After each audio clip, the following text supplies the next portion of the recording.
Welcome to this explainer. Today we're diving into a massive, fundamental shift in how we actually learn. We're going to explore how to transform ourselves from just being passive consumers of endless information into intentional architects of our own mastery. Seriously, it's time to stop treating our education like a series of accidents and start treating it as a deliberate, systematic build. So let's kick things off with a painfully relatable question. Why do we hoard knowledge but feel absolutely no smarter? You know exactly what I mean, right? I bet your web browser is cluttered right now with dozens of open tabs, just this digital graveyard of good intentions.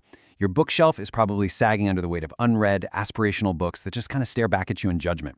And you definitely have a saved folder somewhere overflowing with bookmarks and tutorials you swear you'll watch eventually. Well, the source material calls this the passive consumption trap. It's this state of perpetual accumulation where hoarding links yields literally zero actual mastery.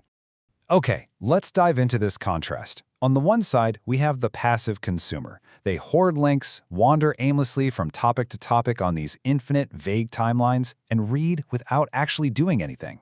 But we're going to adopt a totally new persona here, the intentional architect. An architect carefully curates resources, is highly project-driven, works in focused 90-day sprints, and relentlessly prioritizes output. We're basically leaving behind the old way of accidental education and stepping right into deliberate growth. Here's our blueprint for the explainer today. We'll be looking at 1. The passive consumption trap. 2. Finding your lead domino. 3. Curate, do not accumulate. 4. Prioritizing output over input. And 5. Building the reflection loop. Let's get to it. Section 1. The passive consumption trap. We live in an era of pure information abundance. And honestly, that usually just leads to severe decision fatigue and getting stuck in tutorial hell instead of actually building intelligence. But, as our sources point out, there's this immense psychological relief that comes from transitioning from a passive consumer to an intentional architect. Building a structured plan provides immediate relief. Why? Well, because it protects us from the massive cognitive overload of trying to learn 3 entirely unrelated subjects all at the exact same time. Having a personal curriculum gives you the permission to just ignore the noise and focus on what actually matters. Section 2. Find your lead domino. This right here is the foundation of our house. Before you gather a single book or buy a single course online, you have to identify the one most important skill to focus on right now. So, the crucial point is understanding what a lead domino actually is. It's the single skill or area of knowledge that, if you master it, makes all other tasks easier or entirely irrelevant. Think about it. Instead of a vague, kind of amorphous goal like learn economics or study history, you need a specific driving question to identify this capability. You want a question that acts as a psychological filter, forcing you to choose depth over shallow breadth. Finding that domino takes 3 precise steps. Step 1. Define your intent. Like, why do you actually want this? What real-world problem are you trying to solve? Step 2. Set a SMART goal. Make it specific, measurable, and time-bound. And Step 3. Reverse engineer a mastery project. You absolutely must have a tangible deliverable at the end. The source material gives a brilliant example of this. Instead of saying, I'm going to learn Python, you replace it with a specific mastery project like, I will scrape 1,000 headlines from news sites and analyze their sentiment. Instantly, that becomes your true North Star. Moving on to Section 3, curate, do not accumulate. Now we gather our building materials. In an era of absolute abundance, your progress is actually defined by what you actively exclude. The second you spend more time choosing what to study than actually studying, you've lost. So, to ruthlessly limit your resource stack and eliminate that friction of choice, you can use the rule of 3 or the 2+1 rule. For general learning, the rule of 3 gives you just 1 foundational textbook for rigor, 1 practical course for application, and 1 wildcard, like, say, a contrarian documentary for a fresh perspective. Now, if your project is highly technical, like coding, use the 2+1 rule. 2 core resources, like a core book and a video course that you follow sequentially, plus 1 on-demand resource, like official documentation for troubleshooting. This completely eliminates decision paralysis. To refine your curation even further, apply these principles. First, use the 80-20 rule. Identify the 20% of subtopics that will yield 80% of your results. If you're learning photography, focus immediately on aperture and shutter speed. That's your minimum viable knowledge, not the deep theoretical history of 19th century lenses. Second, maintain digital minimalism in your study space. Turn your device into a dedicated learning machine by silencing all those non-essential notifications. And finally, strictly limit your active topics to just 3 to 5 subjects at a time to prevent cognitive overload.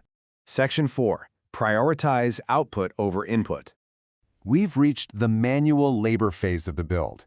Look, reading and watching videos feel incredibly productive, but honestly, they often just act as entertainment unless the information is rigorously retrieved and applied. And this brilliantly illustrates the ideal learning loop ratio. Only 30% of your time should be spent on passive input. The vast majority, 50%, must be spent tinkering and actually producing an artifact. And then the final 20% is reserved for feedback and collaboration. The underlying rule here is that for every hour you spend consuming information, you've got to spend at least 1 hour producing something with it. So how do we actually execute that 50% tinkering phase? Well, you have to build a tangible artifact, like a coded app, a research paper, or even a video series. You must also practice the Feynman technique, which means regularly attempting to explain complex concepts in simple terms as if you were teaching a beginner. If you can't explain it simply, you just haven't mastered it yet. Furthermore, share your work. Get code reviews, get pure feedback. You have to shift your brain from passive reading to active retrieval. That project-based approach is the true ultimate test of whether the material has actually stuck. And finally, Section 5. Build the reflection loop. This is the ongoing inspection phase of our build. It's where you have to act as both the student who puts their head down and does the work, and the teacher who steps back and critically evaluates it. We structure this curriculum as a 90-day sprint. Why 90 days? Because a 12-week sprint is vastly superior to some infinite year-long goal where your interest will naturally fade away. A 90-day window keeps the intensity high. You start on day 1. By day 30, you do your first 4-week audit. By day 60, you do a second audit to adjust your pace. And day 90 is your sprint completion and final review. During this time, you set time-boxed, non-negotiable, deep work appointments with yourself to ensure the curriculum actually happens. To keep that reflection loop strong during your sprint, follow these steps. First, log your daily or weekly insights in a journal to spot exactly where you're struggling. Second, conduct that 4-week audit we talked about to evaluate your resource list. And third, and honestly, this is so liberating, drop useless materials. If a book or a course just isn't providing value, abandon it. Dropping a resource is not a failure, it's an act of highly effective curriculum management. It ensures your learning plan remains a living, flexible document that serves your growth rather than a rigid contract you're forced to fulfill. That is how you architect mastery, rather than just hoarding links. So what does this all mean for you? I want to conclude this explainer by leaving you with a provocative question to kickstart your journey today. If you had to pick one lead domino skill to master in the next 90 days that would completely change the game for you, what would it be? Really think about it. Shift your mindset from consumer to architect, grab a piece of paper, and start drafting your messy, one-page plan today. Thanks so much for joining me on this explainer, and happy building.